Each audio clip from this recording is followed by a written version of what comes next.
Human development starts with fertilization, which is the moment when a sperm and an oocyte, or egg, fuse to form a zygote, the seed of what will eventually grow into a human baby. During sex, semen containing 200 million spermatozoa, aka sperm, goes into the vagina. And that seminal fluid is alkaline, meaning it helps neutralize the acidic vaginal fluids. The sperm quickly make their way through the cervix and uterus and into the fallopian tube, also called the uterine tube. Eventually, they get to the ampulla of the uterine tube, and then the infundibulum, which flowers out right next to the ovaries. By this point, most of those 200 million sperm that entered the body during sex have died. They either get stuck in the vaginal mucus, lost in the cervix, or killed and absorbed by white blood cells. Only about 1,000 lucky survivors wait in the uterine tube for the egg to arrive.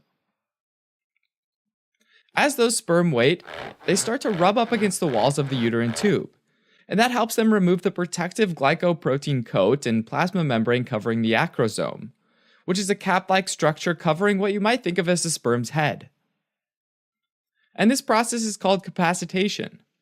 Once those protective layers are gone, the sperm can secrete an enzyme called hyaluronidase, which can break down hyaluronic acid, a major component of the extracellular matrix protecting the egg.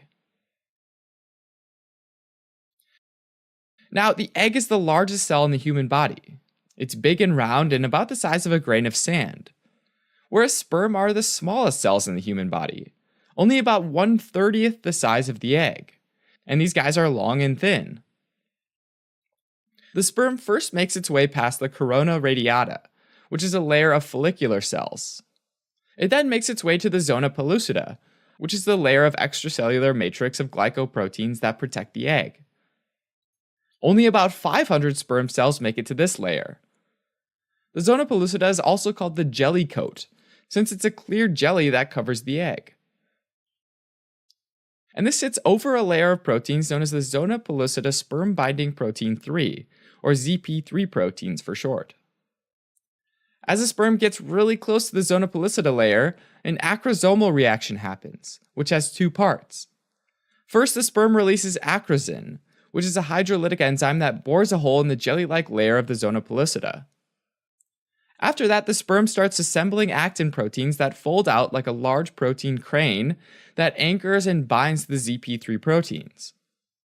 Once the sperm's anchored to the surface of the egg, the plasma membrane overlying the sperm and egg fuse, and this is called sperm binding.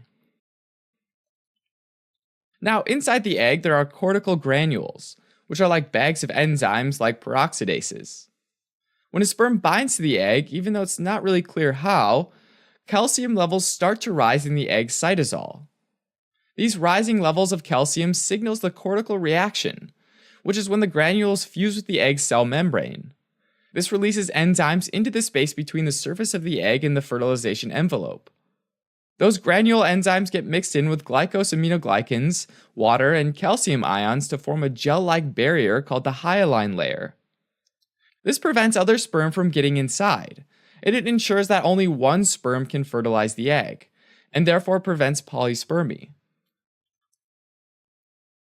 So that's how a single sperm out of the hundreds of millions successfully enter the egg.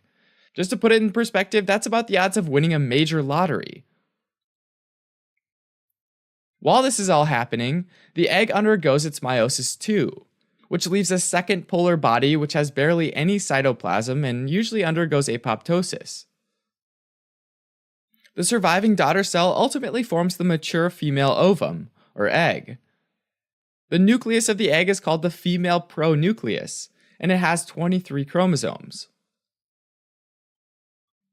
Now that lottery-winning sperm sheds its sugary protein coat completely, leaving it behind on the egg's surface, and uses its tail and mitochondria to make one final short swim over to the female pronucleus, which is the nucleus of the egg, settling down beside it. Once it's at rest, the sperm's tail and mitochondria detach and degenerate, and the sperm's nucleus expands a little bit and becomes the male pronucleus. As the male and female pronuclei get closer together, a groove forms between them, and their individual nuclear envelopes dissolve. Those pronuclei release their genetic information, and a structure made of microtubules called the mitotic spindle forms across the diameter of the cell, and it weaves the chromosomes into complementary pairs, aligning them at the equator of the cell. At this point, the cell contains both maternal and paternal genetic information, and we've formed a zygote. This moment in embryonic development is called syngamy, where there's a single cell, but it only lasts a few hours before the process of cell division starts. Alright, as a quick recap, fertilization happens when a sperm successfully navigates through the vagina, cervix, uterus, and uterine tubes to meet the egg. From there, it makes its way through the corona radiata, the zona pellucida, and the oocyte cell membrane to fuse with the egg. The genetic materials contained within the nuclei of the sperm and egg combine to produce a brand new diploid cell called a zygote.